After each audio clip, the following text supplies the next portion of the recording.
In this video, I'm going to show you a complete step-by-step guide on how to reset end-to-end encrypted chat PIN code on Messenger. So if this is something that you want to be able to do, well then this video is going to be perfect for you.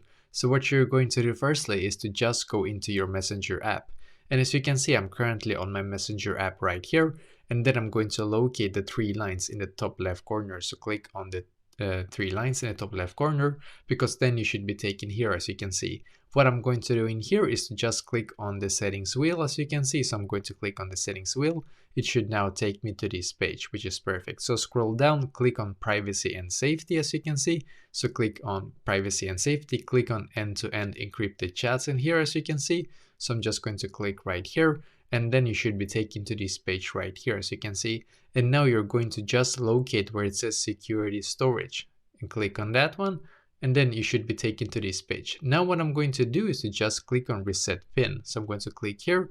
I'm going to enter my pin, as you can see. Then I'm just going to confirm it once again.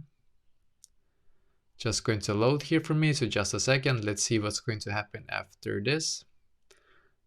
And as you can see, I have now actually been able to reset my pin. As you can see, I've entered a new pin, and then now I'm being able to actually reset my end-to-end encrypted chat pin. So that is basically exactly how to do this.